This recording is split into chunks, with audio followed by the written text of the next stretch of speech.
Thank you, Raphael.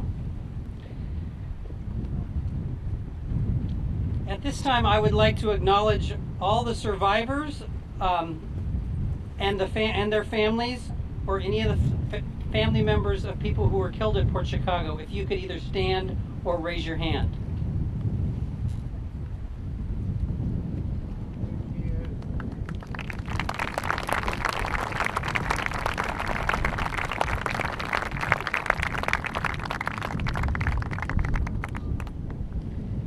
In an effort to recognize this important chapter in our history, we have forged strong partnerships. The Army has made it possible for us to access the memorial site today, even though this site is located on an active military base. I'd like to ask Colonel Kenneth Sheets to say a few words on behalf of the Army.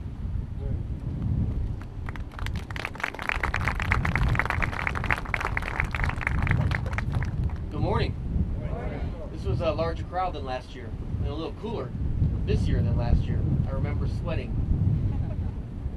I'd like to welcome you all to the Military Ocean Terminal Concord, which has been turned over to the Army in 2008 and is still in the Army's caretaker status.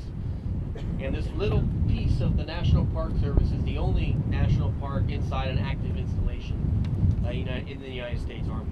So it is an honor to have you here today, an honor to be here to honor your time-keeping tradition of making this memorial alive every year. So people do not forget. Americans forget too often. I can share a story with you and how Americans forget my 3 years of war in Iraq. During the ground war, when I went, I was a company commander, and it took 168 soldiers, brought back 166. When I went through the airport, there were many claps, many handshakings, many people thanking me for my service. I went back again in 2006, came back in 2007. There were maybe a handful of people that thanked me for my service.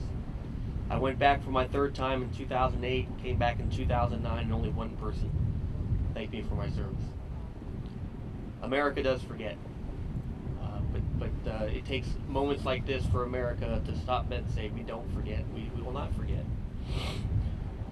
I like to one thing for the memorial itself, for the town of Port Chicago.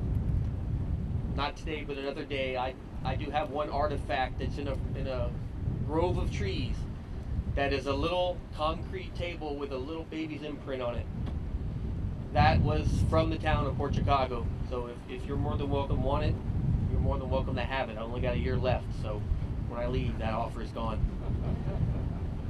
I'd like to take you back in time as well on July 17th, but during the day. The sun was exactly where it is today. Right now, it's right there. Everything you see around you, take away the buoys, take away the ships, take away those piers, take away the rocks. All that infrastructure with the refineries, take that all away. Maybe a few trees weren't there on the islands, but the islands were there. The mountains were there. The whitecaps were there. Where we're standing really isn't ground zero. I want you to imagine this pier going out and there being boxcars all along this pier jetting out that way.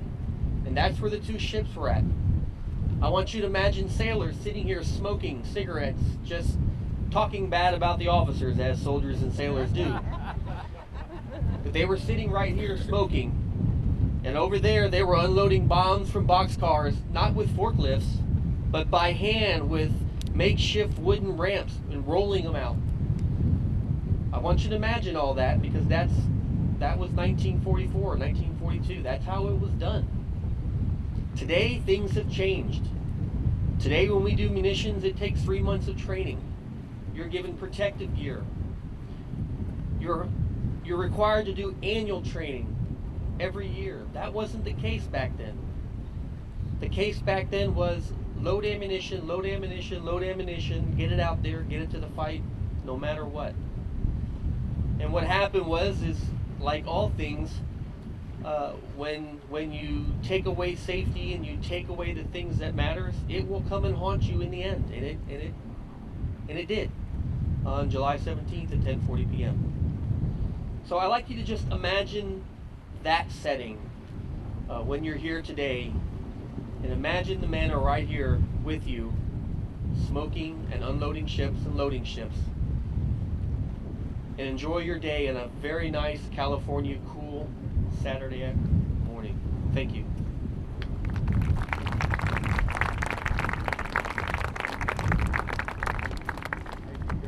Thank you, Colonel Sheets. A number of local and state and federal officials have helped us raise the awareness about this site and are represented here today. And I'd like to provide an opportunity for them to share a few remarks.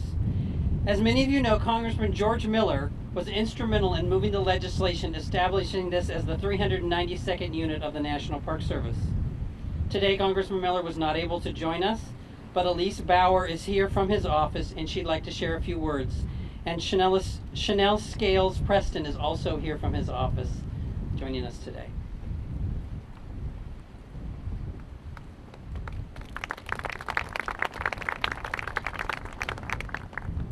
Well, good morning.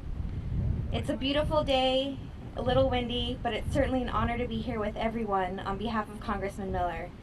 And although the Congressman was not able to join us today, he did ask that I share his remarks with all of you. Dear friends, while I am unable to join you today, it is a privilege to have this opportunity to send my personal regards as you come together to commemorate the 69th anniversary of the disaster at Port Chicago Naval Magazine and to honor those who lost their lives here. Port Chicago was not only the site of the worst homefront disaster of World War II, it was the turning point in American history, and its aftermath strongly influenced America's move towards racial equality in the military. Although we are facing trying budgetary times, I am committed toward ensuring that all future generations will have an opportunity to learn about Port Chicago. We especially must work together to increase the National Memorial's accessibility, provide additional visitor services, including an off-site interpretive center, and eventually make the memorial a full functioning unit with the National Park Service. I look forward to working with everyone here to make all of these improvements a reality. In closing, I want to thank all of those who have put together this remembrance. Our community has done an admirable job of raising awareness of this important historic event. Thanks to you all. Sincerely, George Miller, Member of Congress. Thank you.